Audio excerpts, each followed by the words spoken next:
Hey everyone, I'm Clue. Welcome back to my tutorial world. So last time around we went over melee crits. So using this command here, we can now guarantee that we crit with a melee attack. As long as we're standing still though. Couldn't quite figure out movements, but it's not too much of a big deal.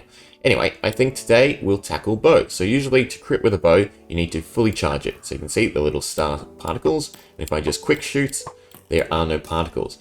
So how exactly do we activate arrows to always crit? Well, it's actually a lot simpler than melee. All we have to do is use this command. So we're executing at all players and then running the data merge entity command on any arrow nearby. So type equals Minecraft arrow, or you can use spectral arrows. Limit 1, anytime you use the data merge, you have to make sure to limit it to 1, same with attributes or any NPT data stuff, just because the command cannot affect more than one entity at a time. After that, we're sorting nearest, so this guarantees that it's the arrow shot by the player, and then we're blacklisting a few NPT data.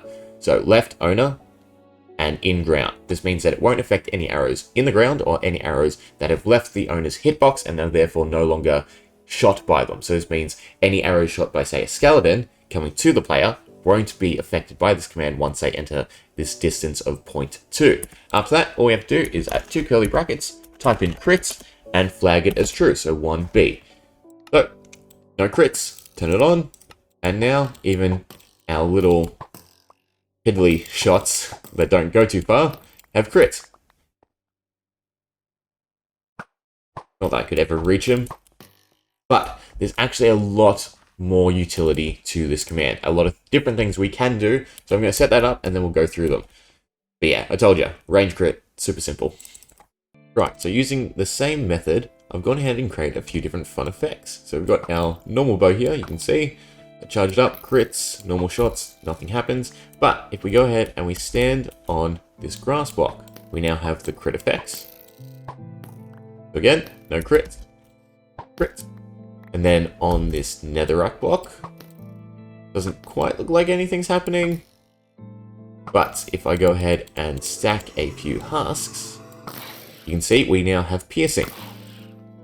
We're able to hit all the husks in a line, despite just having a normal base bow. Then what about endstone? This one's probably the most trippy. Our arrows now have no gravity, so they shoot in a perfect straight line, they don't arch. You can just shoot them out into outer space. Pretty neat effect. Then magma block.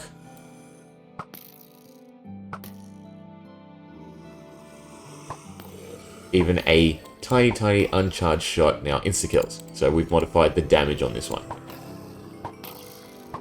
And then lastly, soul soil. Ooh, that's a bit weird. Why aren't I shooting as far?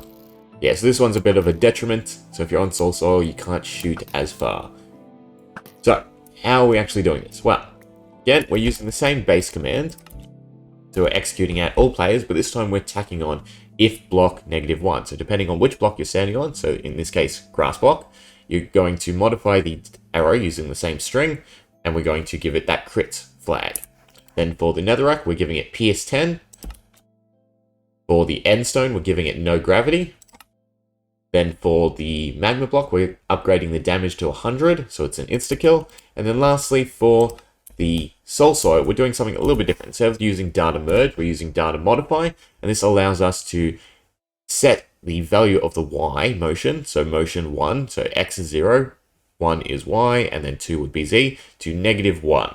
So this means that the motion is a lot lower. So rather than arcing up and then going down, if we are on the soul soil, it's now being minimized, meaning we cannot shoot as far as normal.